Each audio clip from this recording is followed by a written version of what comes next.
ان احنا نحقق مشروع متكامل بالنسبه للعملاء، ما يحتاجوش ان هم يطلعوا بره المشروع. بعد كده اختيار المواد الانشائيه اللي بنشتغل بيها، اللي هو ازاي نحافظ على المنشأ ده ان هو يعيش فتره التشغيل بتاعته كامله باقل تكلفه في الصيانه.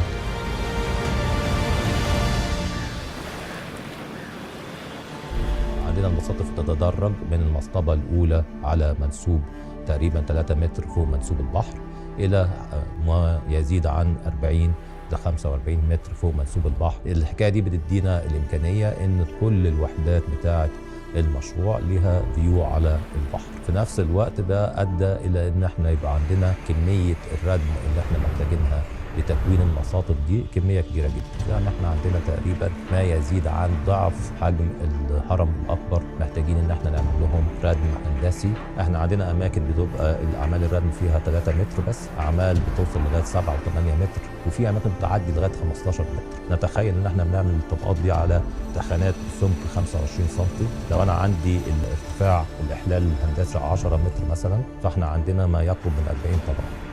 عمليه الدك نفسها الحراس مش بيعدي مره واحده، ده بيعدي على 5 اشواط رايح جاي، بتعمل اختبارات على كل طبقه، والطبقه الثانيه ما تنزلش الا لما الطبقه الاولى تنجح، فده بياخد وقت طويل جدا. بعد كده اخذنا تاثير الكلام ده كمان على اساسات المنشات، بحيث ان الاساسات دي تبقى اساسات ليها جساءه عاليه. الظروف الطبوغرافيه تقريبا بتشكل 70% من الاعمال الهندسيه اللي موجوده في الموقع.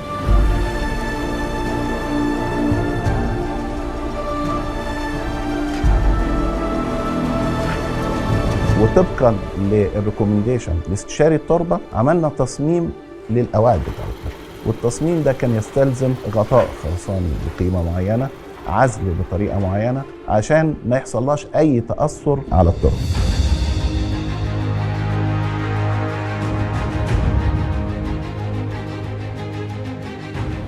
الرقابة على المواد اللي داخل المشروع، سواء ابتداء من اختيار نوعية المواد ثم بعد كده التفتيش عليها واختبارها للتأكد ان المواد بتاعتي كلها بتحقق اشتراطات المواصفات. يعني الدراسة احتاجنا ان احنا نستعمل مش بس نوعية مواد رمل ومن كسر حجارة مخصوص واضافات خاصة، لا ده نوعية اسمنت كمان خاصة بمقاومة العوامل الجوية اللي زي دي.